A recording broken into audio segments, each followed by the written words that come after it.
السلام علیکم ورحمۃ اللہ وبرکاتہ۔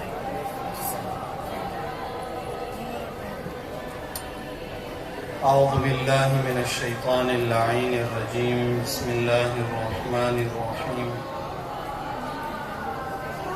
الحمد للہ رب العالمین بارئ الخلائق اجمعین، والصلاة والسلام علی اشرف الانبیاء والمرسلین، حبیبنا حبیب الہ العالمین ابی القاسم محمد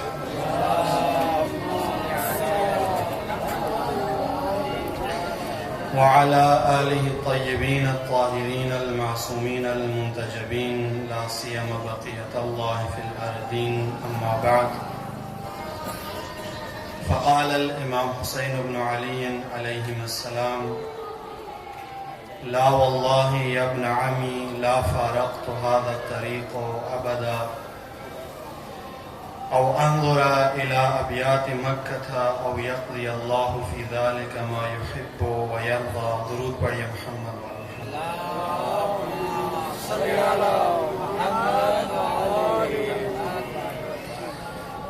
خدا نے متعال تمام دنیا میں مصروف عمل عزاداران سید الشہداء کو اپنی حفظ و امان میں رکھے۔ تمام عزاداروں کی حفظ و سلامتی کے لیے، اپنی سلامتی کے لیے درود پڑھیں محمد والا۔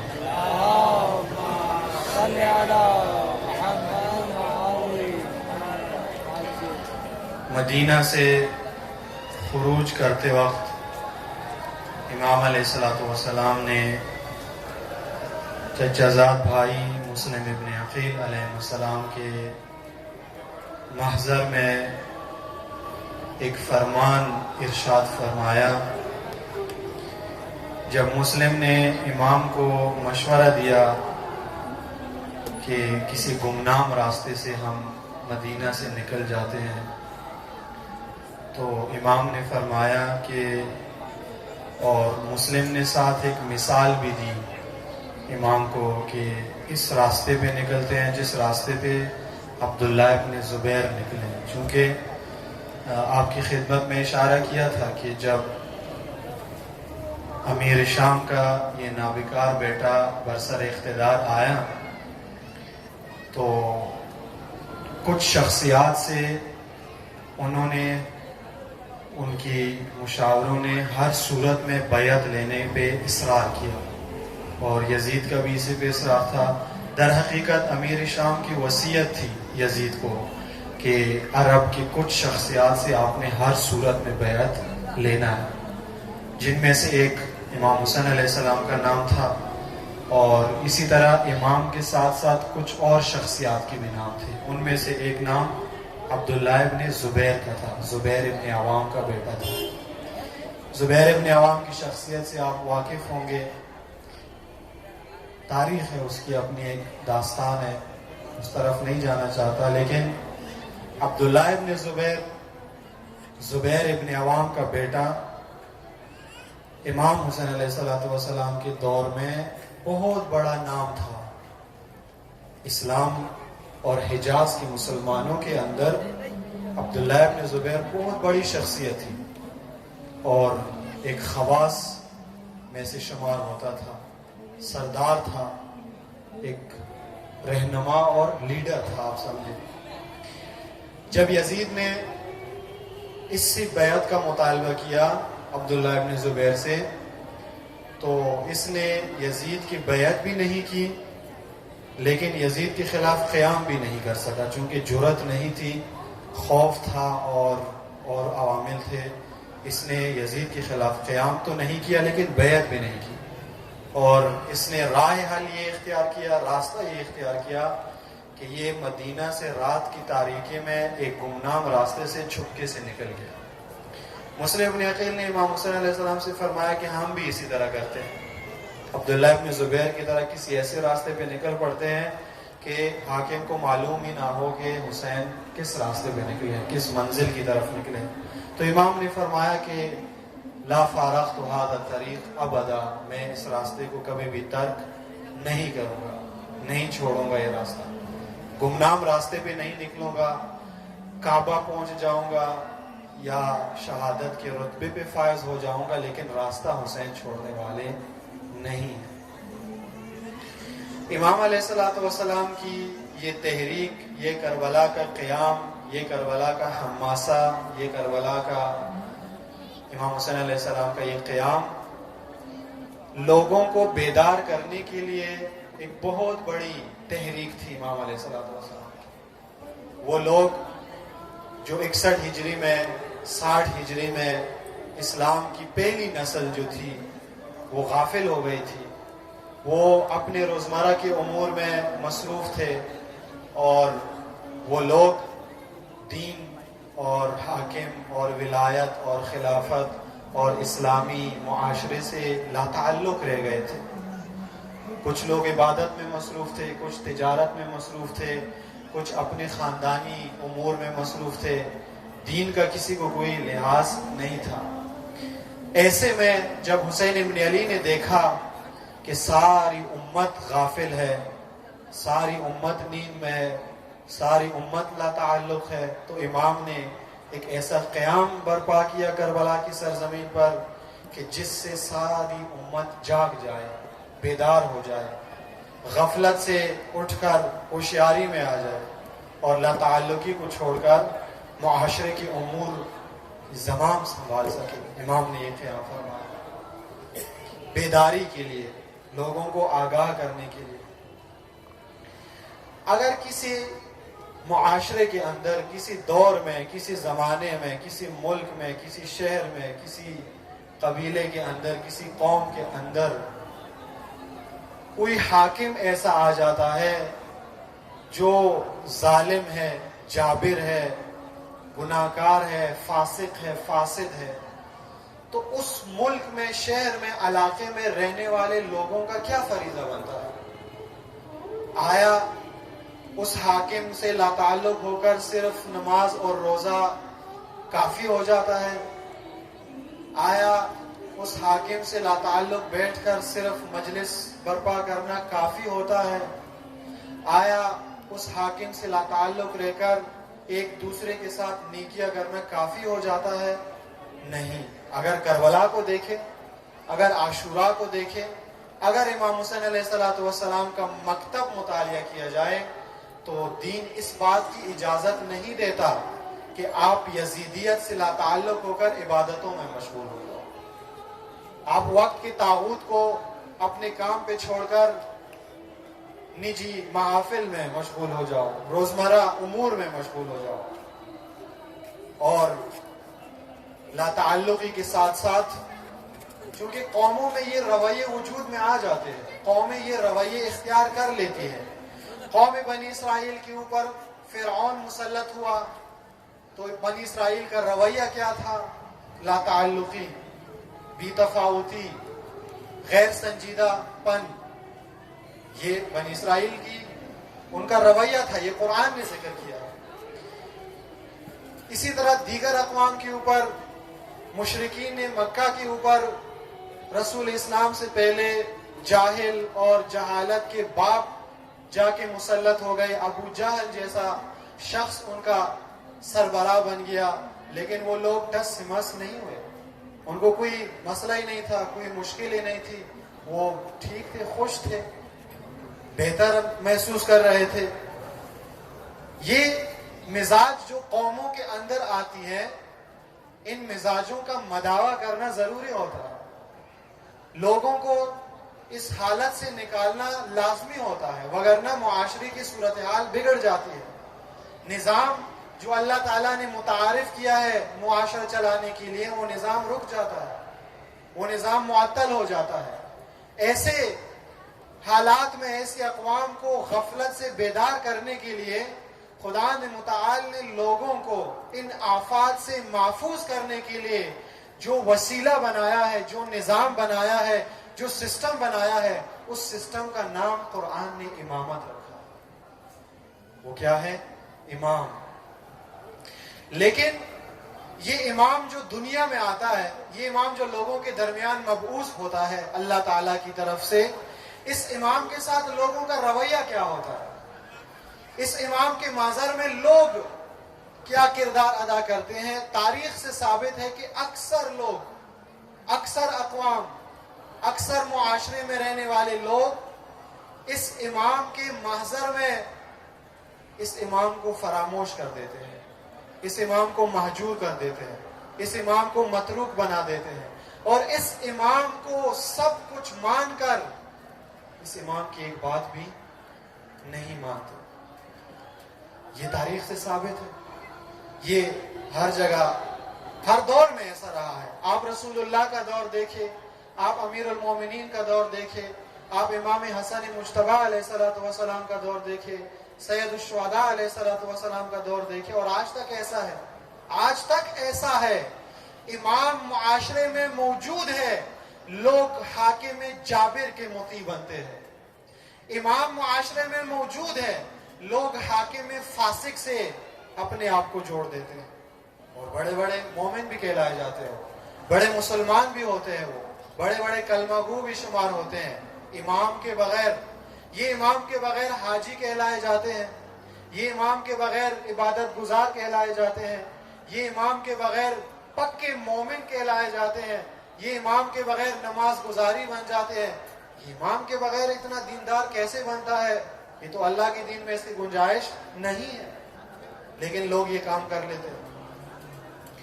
امام معاشرے میں آ کر لوگوں کو بیدار کرنے کے لیے جو تحریک چلاتا ہے، جو نہضت چلاتا ہے، جو آواز بلند کرتا ہے امام، اس آواز بیداری میں امام ایک مرحلہ لوگوں کو یہ طے کرواتا ہے کہ امام لوگوں کے اندر سے، لوگوں کے نفوس سے احساس ذلت کو ختم کروا دیتا ہے۔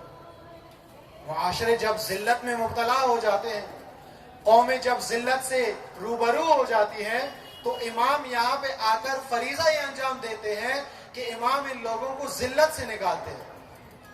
ایک اصطلاح جو رائج ہے سیاست میں اور دنیا بھر میں، استرحام، عربی لفظ ہے استرحام، اس کو کہا جاتا ہے، جیسے آپ کہتے ہیں استغفار، استقبال، اسی باب سے بنا ہوا ایک اصطلاح ہے استرحام۔ استرحام کا معنی یہ ہے کہ آپ رحم طلب کرتے ہیں، آپ رحم طلب کرتے ہیں۔ استغفار کا معنی کیا ہے؟ مغفرت طلب کرنا۔ استقبال کا مطلب کیا ہے؟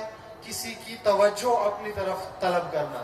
اسی طرح ایک لفظ کیا ہے؟ استرحام، یعنی کیا؟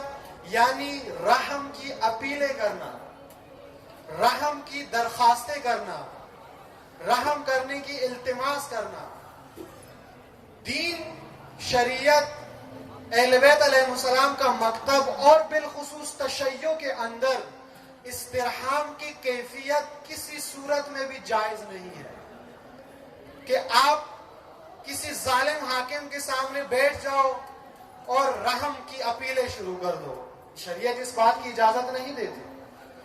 حکم شرعی ہے، رسالہ عملیہ توضیح المسائل کسی بھی مجتہد کی اٹھا کر دیکھو، ہر مجتہد نے یہ فتویٰ دیا ہے، ہر فقیہ نے یہ فتویٰ دیا ہے کہ اگر بالفرض آپ کی زندگی میں کوئی ایسا موقع آ جاتا ہے کہ آپ مجبور ہیں، آپ کے اوپر بھوک آئی ہے، آپ کو کچھ کھانے کی ضرورت ہے، اور اتنا آپ بھوک سے نڈھال ہے، پریشان ہے، اتنا آپ متاثر ہے بھوک سے کہ اگر آپ کھانا نہ کھائے تو آپ مر جائیں گے، جان چلی جائے گی۔ یہاں پہ سب کا متفقہ فتویٰ ہے کہ یہاں پہ آپ مردار کھا سکتے ہو، حرام کھا سکتے ہو اتنے مقدار میں جس سے آپ کی جان بچ جائے۔ لیکن اگر کوئی ایسا موڑ آپ کی زندگی میں آتا ہے، اگر کوئی ایسا دور آپ کی زندگی میں آتا ہے، اگر کوئی وقت ایسا آپ کی زندگی میں آتا ہے کہ آپ نے ذلت قبول کر کے اپنی جان بچانی ہے، تو شریعت یہاں پہ کہتی ہے کہ آپ جان دے دو، ذلت برداشت نہیں کرو۔ مردار کھا سکتے ہو، حرام کھا سکتے ہو مجبوری کی حالت میں، لیکن ذلت برداشت کرنے کی گنجائش نہیں ہے۔ یوں نہیں ہے کہ اگر کوئی حاکم اللہ تعالیٰ کے طریقے اور قانون سے ہٹ کر اقتدار پہ براجمان ہو جاتا ہے اور وہ تشیع کی کچھ درخواستوں کو قبول کرتا ہے تو تشیع اس کو مان لے، ایسا نہیں ہے. آیا امام حسین علیہ السلام 61 ہجری میں اس حاکم سے اپنے مطالبات منظور نہیں کروا سکتے تھے؟ کروا سکتے تھے. کچھ شرائط لکھ کر امام بھیج دیتے، اس پر عمل ہو جاتا. لیکن امام حسین علیہ السلام نے مدعا یہ رکھا، امام حسین علیہ السلام نے اپنا منشور یہ بنایا، امام حسین علیہ السلام نے ہدف یہ رکھا ان کے سامنے کہ مجھے مطالبات آپ سے منظور نہیں کروانے، بلکہ یزیدیت کا نجس سایہ پاک کرنا ہے معاشرے سے. یزیدیت کا نجس سایہ ختم کرنا ہے، نظام اکھاڑنا ہے جڑ سے، نظام کی پلیدی کو ختم کرنا ہے. یہ حسین ابن علی کا مقصد تھا. یہ کربلا کا فلسفہ ہے، یہ عاشورہ کا فلسفہ ہے، یہ تحریک کربلا کا فلسفہ ہے کہ آپ ظالم اور جابر اور طاغوتی اور یزیدی اور فرعونی اور نمرودی حکمرانوں کے تسلط میں رہ کر اپیلیں نہیں کرو رحم طلب کرنے کی، بلکہ دیکھو اگر اللہ کا بنایا ہوا حاکم مسلط نہیں ہے تو فریضہ تمہارا بنتا ہے کہ اس کو نابود کر دو، اس کا انکار کر دو، اس کے سامنے ڈٹ جاؤ حسین ابن علی کی طرح، اس کے سامنے کلمہ حق ادا کرو، اس کے سامنے لا کہہ دو، لا. اور یہ لا کہنا، یہ انکار کرنا، یہ وقت کی یزیدیت کے سامنے ڈٹ جانا سب سے مشکل عمل ہے، سب سے زیادہ قربانیاں مانگنے والا عمل ہے. قربانیاں مانگتی ہے یہ امور. اسی لیے اکثر لوگ ہمیں اس جادے پہ، اس راستے پہ نظر نہیں آتے. کیوں کربلا کے اثر میں 72 نوکے نیزہ پہ نظر آتے ہیں اور باقی نظر نہیں آتے؟ کیا 61 ہجری میں پوری دنیا کی آبادی 72 افراد پہ مشتمل تھی؟ آیا اتنے لوگ تھے؟ تاریخ بتاتی ہے کہ اتنے لوگ نہیں تھے. اگر ہم ایک اندازہ لگا کے بہت ہی کم تعداد، کم سے کم تعداد بھی اگر ہم نامنیٹ کر لیتے ہیں، فرض کریں 72,000 لوگ تھے، فرض کریں کم سے کم، زیادہ لوگ تھے، لاکھوں کی تعداد میں آبادی تھی دنیا کی، لیکن ہم کہتے ہیں چلو 72,000 لوگ تھے. تو پھر کربلا میں صرف 72 کیوں نظر آتے ہیں؟ باقی کہاں ہے؟ حجاز میں ہزاروں کی تعداد میں کہاں ہے؟ بصرہ میں رہنے والے ہزاروں کی تعداد میں لوگ کہاں پر ہیں؟ کوفہ اور شام اور بلاد اسلامیہ اور دیگر شہروں کے لوگ کہاں پر تھے؟ وہ لوگ اپنے گھروں میں تھے، وہ لوگ اپنے شہروں میں تھے، لیکن میدان میں نہیں آئے اس وجہ سے کہ راستہ مشکل ہے. یہ خطرناک راستہ ہے، یہ پر آزمائشوں سے پر راستہ ہے، یہ امتحانات کا راستہ ہے، یہ رکاوٹوں کا راستہ ہے، یہ مصائب و مظالم کا راستہ ہے. خون مانگتا ہے یہ راستہ ہر شخص سے جو اس راستے پہ قدم رکھتا ہے. نظر نہیں آتے اس راستے پہ لوگ، نظر نہیں آتے اس راستے پہ بڑے بڑے مومن بھی جا کے سائڈ پہ ہو جاتے ہیں. لیکن ان راستوں کو آباد کرنا، ان راستوں کا آگے جا کر ان پہ قیام کر کے لوگوں کو تحریک میں شامل کرنا، یہ حسین ابن علی کا کام ہے. یہ اہل بیت علیہ السلام کا مکتب ہے، یہ رسول اللہ کا راستہ ہے، یہ قرآن کا راستہ ہے، یہ اہل بیت علیہ السلام کا راستہ ہے. بس استرحام، رحم مانگنا، رحم کی اپیلیں کرنا، یہ کربلا کا راستہ نہیں ہے، یہ عاشورہ کا راستہ نہیں ہے. لوگوں کو اگر کربلا کا پیغام نہ سمجھایا جائے تو پھر لوگ بیٹھ کر اپیلیں کرنا شروع کر دیتے ہیں، درخواستیں دینا شروع کر دیتے ہیں، التماس کرنا شروع کر دیتے ہیں، التجائیں کرنا شروع کر دیتے ہیں. لیکن اگر ان لوگوں کو کربلا کے مکتب پہ ڈالا جائے، اگر ان لوگوں کو امام حسین علیہ السلام کا پیغام سنایا جائے تو یہ قوم، یہ لوگ، یہ معاشرے، یہ افراد اٹھ کر ظالم کا گریبان پکڑ لیتے ہیں اور بہت ساری حسینی اقوام کی طرح یہ اپنی مملکتوں سے یزیدیت کا سایہ ختم کر دیتے ہیں. اور کر سکتے ہیں یہ کام، قومیں یہ کامیں کر سکتی ہے. قوموں کا اگر یہ راستہ بن جائے تو قوموں کے اندر اتنی طاقت موجود ہے کہ وہ ہر زمانے کی یزیدیت کو نابود کر سکتی ہے، ہر زمانے کی یزیدیت کو. کربلا کے مکتب سے الہام لینے والے فقیہ، مجاہد امام خمینی اکثر یہ فرماتے تھے، اکثر امام یہ فرماتے تھے کربلا کے بارے میں، عاشورہ کے بارے میں امام فرماتے تھے، امام تاکید کرتے تھے لوگوں کو کہ جب بھی کربلا مناتے ہو، جب بھی عزاداری کرتے ہو، جب بھی امام حسین علیہ السلام کے سوگ میں مجلس برپا کرتے ہو، تو یہ نیت نہ کرو کہ ہم گزرے ہوئے کربلا کی برسی منا رہے ہیں یا کوئی ایک پروگرام کر رہے ہیں، بلکہ آپ کربلا کو برپا کرنے کے وقت، کربلا کی یاد مناتے وقت یہ ارادہ کیا کرو، یہ پیغام دیا کرو کہ ہم ایک نئی کربلا برپا کر رہے ہیں، ایک تازہ کربلا برپا کر رہے ہیں، کیونکہ کربلا دیرینہ اور قدیم ہونے والی چیز نہیں ہے، کربلا ختم ہونے والا سلسلہ نہیں ہے۔ اگر آپ کربلا کے بعد 62 ہجری میں جو امام سید الساجدین نے کربلا برپا کی، وہ صرف کربلا کی مجلس نہیں تھی، بلکہ ایک نئی کربلا تھی جو امام نے برپا کی۔ امام پنجم نے جو کربلا برپا کی، اس کربلا سے وقت کا حاکم لرزتا تھا۔ امام ششم نے جو کربلا برپا کی، اس کربلا سے وقت کی حاکمیت کو خطرہ لاحق تھا۔ اور اسی طرح ہر معصوم نے جس طرح کربلا کا تذکرہ کیا ہے، اس کربلا سے خوفزدہ تھے لوگ، حاکم لرزتے تھے، اس کے ظلم کی ایوان لرزتے تھے اس کربلا سے۔ اور اگر آپ نے ائمہ معصومین علیہ السلام کا زمانہ درک نہیں کیا، اگر آپ اس زمانے میں نہیں تھے، تو آپ اپنے زمانے میں دیکھیں، آج سے 40 سال پہلے آپ کے پڑوس کے ملک میں کربلا کے مکتب کا پڑھا ہوا شاگرد خمینی کبیر جب ایران کی سرزمین پر آیا، تو انہوں نے اپنی قوم سے فرمایا کہ گزری ہوئی کربلا کی یاد منانا کافی نہیں ہے، بلکہ گزری ہوئی کربلا سے الہام لے کر اپنی مملکت کے اوپر ایک نئی کربلا برپا کرنا ہمارا فریضہ ہے۔ اور وہ فریضہ اس قوم نے اس امام سے سنا، سمجھا، سمجھنے کے بعد اس پر عمل پیرا ہو گئے، اور اس پر عمل پیرا ہو کر کربلا کا نظام اس طرح سے اس سرزمین کے اوپر نافذ کیا کہ آج بھی اگر حقیقی تصویر حسینیت کی زندہ نظر آتی ہے تو انقلاب اسلامی میں نظر آتی ہے۔ زندہ ہے خمینی، زندہ ہے رہبر کی شکل میں، زندہ ہے رہبر کی شکل میں، زندہ ہے رہبر معظم سید علی خامنہئی اور تمام مومنین و مومنات، دنیا کے جس کونے میں جہاں جہاں آباد ہیں، اور تمام علماء حق کے فیض و سلامتی کے لیے بلند ترین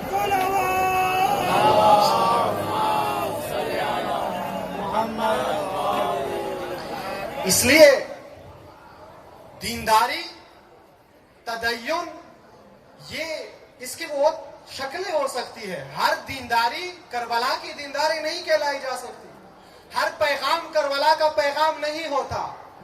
اگر آپ 61 ہجری میں زندہ ہوتے تو آپ کے سامنے کئی متدین شخصیات نظر آ جاتی۔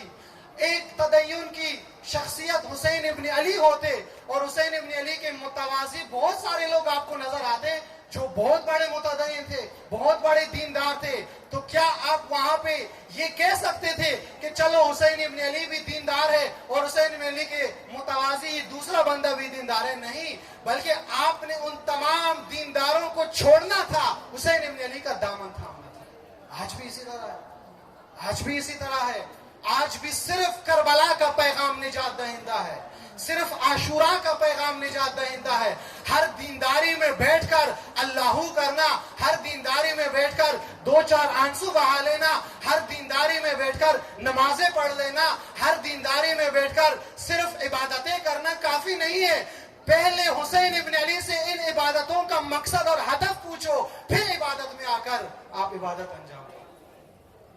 حج پہ جانے سے پہلے حسین ابن علی کے مکتب میں جا کر حج کا مقصد پوچھو حسین ابن علی سے۔ حج کے موقع پر قربانی کرنے سے پہلے حسین ابن علی کی خدمت میں آ کر قربانی کا فلسفہ پوچھو حسین ابن علی سے، وگرنہ یہ سب کچھ بے فائدہ ہے، بے مقصد ہے۔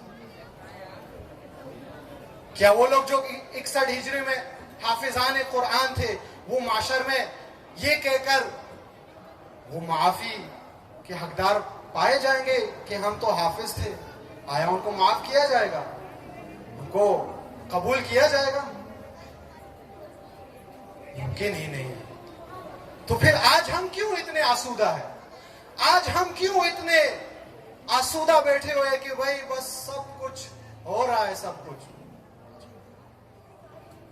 یہ نظریہ اگر نمازوں اور دوسری عبادتوں کے اندر لوگوں نے محجوریت اور لوگوں نے ان کے اندر مختلف نظریات ڈال کر لا تعلقی کا مکتب اور دین بنا لیا تو ایک بات ہے. تعجب اس قوم پر ہے کہ جس قوم کے پاس آزاداری ہے پھر بھی بیٹھی ہوئی ہے. اس قوم کے یہ سبق کس نے پڑھایا؟ یہ استاد، یہ معلم ہمیں تبدیل کرنا پڑے گا. جس معلم نے ہمیں یہ پڑھایا ہے کہ آپ جس نظام کے سائے میں بھی ہو بس نیکی کرو فلاح پا جاؤ گے، اس معلم کو چینج کر لو، اس معلم کا درس ختم کر دو. ابھی ہماری مجلسیں ہوتی ہے، ابھی ہماری مجلسیں کس طرح ہوتی ہے؟ آپ سب جاتے ہیں. بعض مومنین چونکہ ان ایام میں مکتب اہل بیت کے ماننے والے غیر معمولی عقیدت سے سرشار ہوتے ہیں اور ایک دن میں 5 5 6 6 10 10 مجالس میں بھی شرکت کرتے ہیں. آپ کا تجربہ ہے ذاتی. ہماری مجالس میں کیا تذکرے ہوتے ہیں اس وقت؟ ہم مجالس میں حاضرین کے سامنے غائبین کی باتیں کرتے ہیں. سارے جنہوں نے عزاداری میں بیٹھنا ہی نہیں ہے، سارا 1 گھنٹے کا خطاب ان کے اوپر.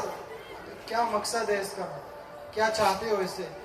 اگر آپ سندھ بورڈ کے کسی اسکول میں داخلہ لیں، مثال کے طور پر آپ ایک طالب علم ہیں، آپ نے سندھ بورڈ کے ایک اسکول میں داخلہ لیا اور وہاں آپ بیٹھ کر سندھ بورڈ کی کتاب کھول کے بیٹھے اور استاد آپ کو پنجاب بورڈ کی سبق پڑھانا شروع کر دے، تو کیا وہ استاد صحیح کر رہا ہے؟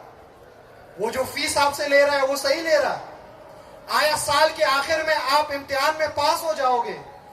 جس نصاب کے لیے اسٹوڈنٹ، جس نصاب کے پڑھنے کے لیے طالب علم اس درسگاہ میں آیا ہوا ہے، اسی نصاب کو کھول کر بات کی جائے. کسی دوسرے نصاب کی بات کی ضرورت نہیں ہے. یہاں پہ یہ حسین ابن علی کے مکتب کے ماننے والے جو مجلس میں بیٹھتے ہیں، ان کو حسین ابن علی کا درس پڑھایا جائے، کوئی اور درس پڑھانے کی ضرورت نہیں ہے یہاں. اور جن لوگوں نے امامت کا سبق نہیں پڑھنا، جن لوگوں نے ان مجالس میں نہیں آنا، ان کو مجالس سے کچھ بولنے کی ضرورت ہی نہیں ہے. جو آتے ہیں ان کو پڑھایا جائے، جو بیٹھتے ہیں ان کی بات کی جائے.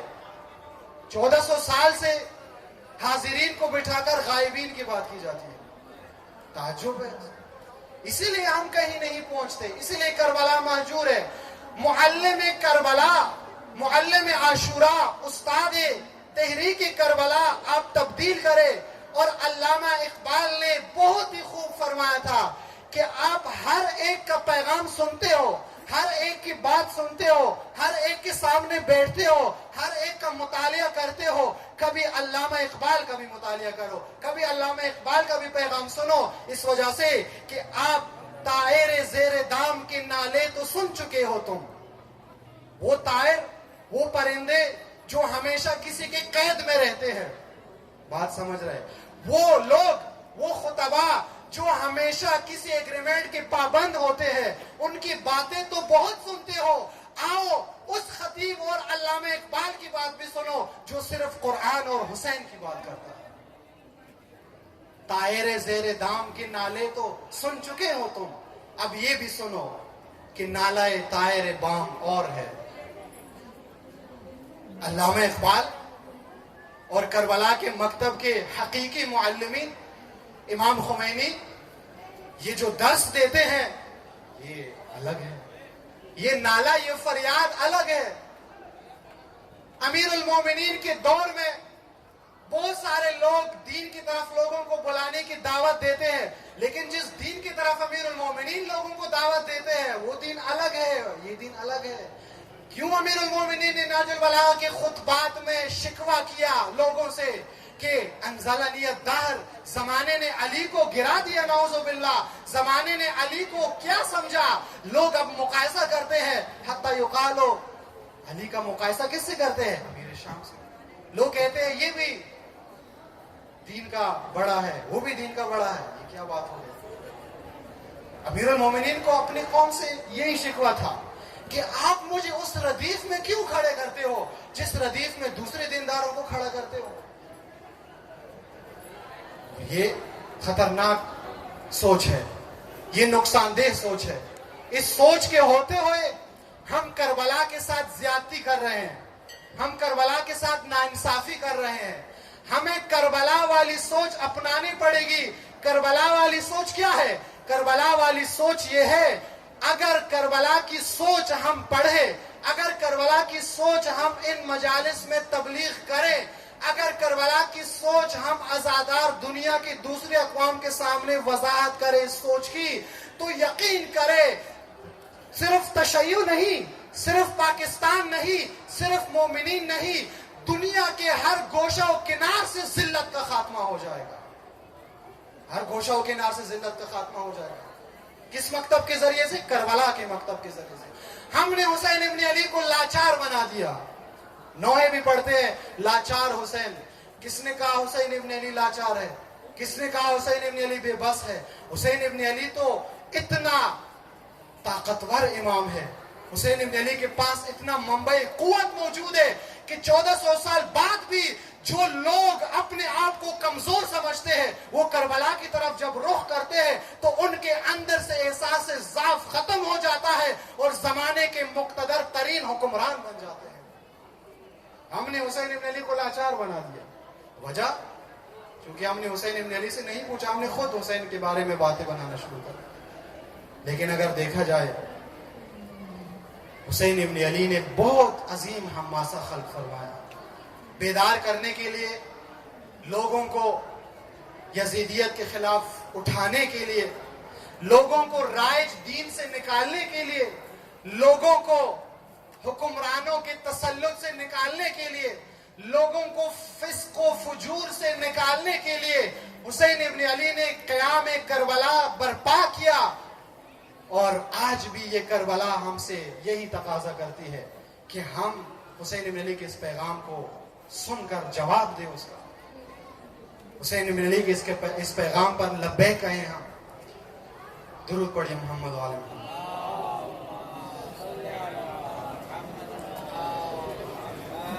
یہ بیداری کا قیام، یہ بیداری کی تحریک جو حسین ابن علی نے کربلا میں انتہائی اوج اور بلندی کے ساتھ برپا کی، اس قیام کے اندر حسین ابن علی نے بہت قربانیاں پیش کی۔ میں نے آپ کی خدمت میں عرض کیا کہ اصلی راستہ اللہ تعالیٰ کا معین اور مشخص شدہ راستہ، وہ راستہ طے کرنا ہر ایک کی بس کی بات نہیں ہے۔ ہر بندہ نہیں چل سکتا اس راستے پر۔ حسین ابن علی جیسے امام چل سکتے ہیں، اور حسین ابن علی کے مکتب کے پیروکار وہ باوفا انصار شہدائے کربلا چل سکتے ہیں اس راستے پر۔ اور ان باوفا شہدائے کربلا کا تذکرہ کر کے اس تذکرے کو حقیقی صورت میں، تصویر میں سمجھ کر یہ عزادار اگر ارادہ کرے تو یہ عزادار بھی اس راستے پہ چل سکتے ہیں، یہ عزادار بھی وہ راستہ اختیار کر سکتے ہیں۔ اس راستے پر، اس کربلا کے جادے پر، اس تحریک کے اندر حسین ابن علی کے ساتھ جو لوگ آئے وہ لوگ حقیقی کربلائی تھے، حقیقی عاشورائی تھے، حقیقی مومن تھے۔ وہ جن کو قرآن مرد کہا کرتے تھے وہ کربلا میں موجود تھے۔ قرآنی رجال، قرآنی مرد اگر آپ نے دیکھنے ہیں تو وہ کربلا میں موجود ہیں۔ اگر آپ قرآن کا متعارف کیا ہوا، قرآن نے جو متعارف کی ہے شجاعت، اگر آپ اس شجاعت کو دیکھنا چاہتے ہو تو آپ کو کربلا کی طرف رجوع کرنا پڑے گا۔ اس وجہ سے کہ جو کربلا، جو قرآن نے اصول بیان فرمائے ہیں، ان اصولوں کو مجسم شہدائے کربلا نے کیا ہے، ان اصولوں کو دنیا کے سامنے عیا کربلا والوں نے کیا ہے۔ قرآن کا رمز حسین ابن علی اور انصار حسین ابن علی بیان فرماتے ہیں بقول اقبال، رمز قرآن از حسین آموختیم۔ قرآن سمجھنا چاہتے ہو، قرآن کا آپ ادراک کرنا چاہتے ہو تو آپ کو حسین ابن علی کی طرف، کربلا کی طرف، عاشورا کی طرف اور انصار ابا عبداللہ کی طرف رجوع کرنا پڑے گا۔ ان انصار میں سے، ان اصحاب میں سے ان جانباز اور فداکاروں میں سے حسین ابن علی کے لشکر میں ایک انتہائی بافضیلت اور مجاہد قرآنی مرد جو موجود تھا وہ حسین ابن علی کا فرزند جناب علی اکبر علیہ السلام تھے۔ بنی ہاشم جب مقتل میں جانے کا ارادہ کرتے ہیں، جب باری آتی ہے بنو ہاشم کی، خاندان اہل بیت کی باری جب آتی ہے تو روایت میں لکھا ہے کہ سب سے پہلے بنو ہاشم میں سے امام کی خدمت میں حضرت علی اکبر آتے ہیں، جہاد کی اجازت طلب کرتے ہیں۔ جب مولا کے سامنے جناب علی اکبر آ کر اجازت مانگنے کی درخواست کرتے ہیں تو تاریخ نے لکھا ہے کہ امام علیہ السلام اپنے بیٹے سے مخاطب ہو کر فرماتے ہیں، اکبر بیٹا، اگرچہ میں تجھ سے بہت محبت کرتا ہوں لیکن صبح سے مجھے اس بات کا انتظار تھا کہ کب میرا بیٹا جہاد کی اجازت طلب کرے۔ یہ حسین ابن علی ہے، یہ دین پناہ ہے۔ درست فرمایا خواجہ معین الدین چشتی نے کہ شاہ است حسین بادشاہ است حسین، دین است حسین دین پناہ است حسین۔ دین بھی حسین ہے، دین پناہ بھی حسین ہے، دین بچانے والے بھی حسین ہے، دین متعارف کرانے والے بھی حسین ہے، لا الہ کی بنیاد رکھنے والے بھی حسین ہے، لا الہ کی بقا بھی حسین ہے۔ بیٹا میں انتظار میں تھا کہ کب میرا جوان بیٹا اجازت طلب کرے گا جنگ۔ بابا نے بیٹے کو جنگ کی اجازت دی۔ اجازت دینے کے بعد مولا نے فرمایا، اکبر بیٹا میری طرف سے اجازت ہے لیکن خیام کی طرف جا کر زینب اولیاء کی خدمت میں بھی چلے جا۔ جب پھوپھی کی بارگاہ میں علی اکبر جاتے ہیں تو دور سے بی بی علی اکبر کا چہرہ دیکھ کر بی بی فرماتی ہیں، اکبر بیٹا میں سمجھ گئی، تیرے چہرے پر مسرت اور شادمانی کی علامت بتا رہی ہے کہ شہادت کی بشارت مل چکی ہے آپ کو۔ اکبر کہتا ہے، بی بی ایسا ہی ہے۔ زینب اولیاء سے اجازت لے کر دوبارہ بابا کی خدمت میں آتے ہیں اور روایات میں لکھا ہے، مقتل کی کتابوں میں لکھا ہے کہ علی اکبر کو حسین ابن علی میدان کے لیے تیار کرنا شروع کرتے ہیں۔ تیار کرتے کرتے حسین ابن علی اکبر کو جنگی لباس بھی پہناتے ہیں اور علی اکبر کے بدن کے ہر حصے کا بوسہ بھی لیتے ہیں۔ اور تیار کرنے کے بعد جب علی اکبر کے جسم پر حسین ابن علی نے جنگی لباس زیب تن کیا، خود پہنایا، تلوار دے دی، نیزہ تھمایا، اب یہ علی اکبر جس کو عرب سب سے زیادہ شبیہ رسول اللہ سمجھتے تھے، اب رسول اللہ کا لباس زیب تن کر کے سب سے زیادہ شبیہ رسول اللہ بن گئے ہیں۔ لیکن یہ شبیہ رسول اللہ کہاں پہ کھڑے ہیں؟ یہ مدینہ میں نہیں کھڑے ہیں، یہ کربلا کی سرزمین پر دشمنوں کے نرغے میں 3 دن کے پیاسے کھڑے ہیں۔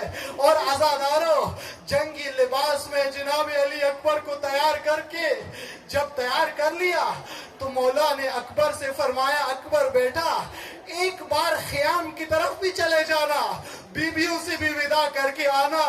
اور عزاداروں، مقتل کے راویوں نے لکھا ہے کہ بابا سے ہو کر جنگی لباس میں مزین علی اکبر جب خیام کی طرف بیویوں کے درمیان آ گئے تو ساری بیویوں نے علی اکبر کے گرد حلقہ بنا لیا۔ کوئی بیوی اکبر کے سامنے روتی ہے، کوئی بیوی فریاد کرتی ہے، کوئی اکبر کے ابا کا بوسہ لیتی ہے۔ عزاداروں، خیام حسینی میں کوہرام برپا ہو گیا، فریادیں بلند ہونا شروع ہو گئی اور بیویاں فریاد کر رہی ہے، واہ اکبر آ، واہ حسین آ۔ عزاداروں، حسین ابن علی کا یہ جوان، یہ شبیہ رسول اللہ بیٹا خیام سے اس طرح سے رخصت ہوا جیسے جنازہ گھر سے نکلتا ہے، اور عزاداروں بیویوں کے نرغے سے نکل کر، حصار سے نکل کر بابا کے پاس آیا۔ اب حسین ابن علی کی باری ہے کہ جوان بیٹے کو مقتل کی طرف روانہ کرے۔ والا جوان بیٹا کس طرح سے حسین نے روانہ کیا۔ حسین کی عظمت کو سلام ہو، دین کے اوپر قربانیاں جو حسین نے دی ہے ان قربانیوں کو سلام ہو، لیکن خصوصی طور پر حسین کے اس علی اکبر کی قربانی کو سلام ہو۔ جب روانہ کیا، تاریخ نے لکھا ہے کہ علی اکبر نے جب مقتل کی طرف قدم بڑھانا شروع کیے تو حسین ابن علی نے اپنا سر آسمان کی طرف بلند کیا، دونوں ہاتھ اٹھا کر فرماتے ہیں خدایا تو گواہ رہنا، خدایا تو گواہ رہنا، آج حسین مقتل میں اس بیٹے کو بھیج رہے ہیں جو سب سے زیادہ شبیہ رسول اللہ ہے۔ جب حسین کو نانا رسول اللہ یاد آتے تھے تو علی اکبر کا چہرہ دیکھتے تھے، اور علی اکبر آگے جاتے ہیں، حسین ابن علی اکبر کے پیچھے پیچھے جاتے ہیں۔ تھوڑا سا آگے جا کر علی اکبر کو محسوس ہوا کہ بابا میرے پیچھے آ رہے ہیں۔ ایک دفعہ علی اکبر رک گئے اور بابا سے کہنے لگے بابا مگر جوان بیٹے کو مقتل میں بھیج کر سختی کا سامنا ہو رہا ہے، مشکل ہو رہا ہے۔ حسین ابن علی فرماتے ہیں بیٹا اکبر مشکل تو ہے لیکن آپ کو میں نے اجازت دی ہے، آپ میرے جوان بیٹے ہو، جی بھر کے زیارت تو کر لو آپ کی آخری۔ اور ایک دفعہ علی اکبر مقتل میں جاتے ہیں، لوگوں کو امیر المومنین کی شجاعت یاد دلاتے ہیں، لیکن جنگ کرتے کرتے علی اکبر کو پیاس محسوس ہوتی ہے۔ پیاس محسوس کرتے ہی علی اکبر مقتل سے خیام کی طرف آتے ہیں اور بابا کے سامنے کھڑے ہو کے فرماتے ہیں بابا تھوڑا سا پانی مل سکتا ہے؟ اگر تھوڑا سا پانی مل جائے تو ان کو بابا علی کی جنگ یاد دلاؤ۔ حسین ابن علی کہتے ہیں علی اکبر بیٹا اپنی زبان میرے زبان کے ساتھ ٹچ کر لینا۔ عزاداروں جب علی اکبر کی زبان حسین ابن علی کے زبان سے متمسک ہو جاتی ہے تو ایک دفعہ علی اکبر اپنی زبان پیچھے کر لیتے ہیں۔ حسین پوچھتے ہیں بیٹا اکبر کیا ہوا؟ علی اکبر فرماتے ہیں بابا آپ کی زبان تو مجھ سے بھی زیادہ خشک ہے، آپ کو تو مجھ سے بھی زیادہ پیاس کی ضرورت ہے۔ بابا فرماتے ہیں اکبر بیٹا حوض کوثر پہ رسول اللہ آپ کو سیراب فرمائیں گے۔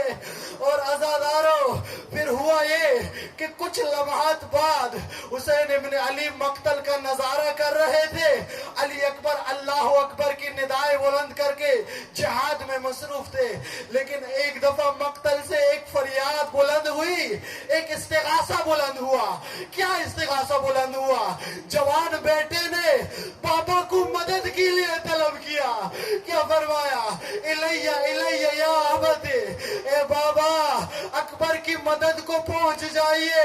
اور عزاداروں حسین ابن علی اپنے جوان بیٹے کے لاشے پہ پہنچے، ابھی علی اکبر کی جان نہیں نکلی تھی، کچھ سانسیں باقی تھی، خون صاف کیا، بابا نے بیٹے سے کچھ باتیں کی، اور اسی عالم میں علی اکبر کی روح پرواز کر گئی۔ کربلا کے میدان میں حسین کا کڑیل بیٹا شبیہ رسول اللہ حوض رسول اللہ پہ جا پہنچا، اور حسین ابن علی نے فریاد بلند کی انا للہ و انا الیہ راجعون۔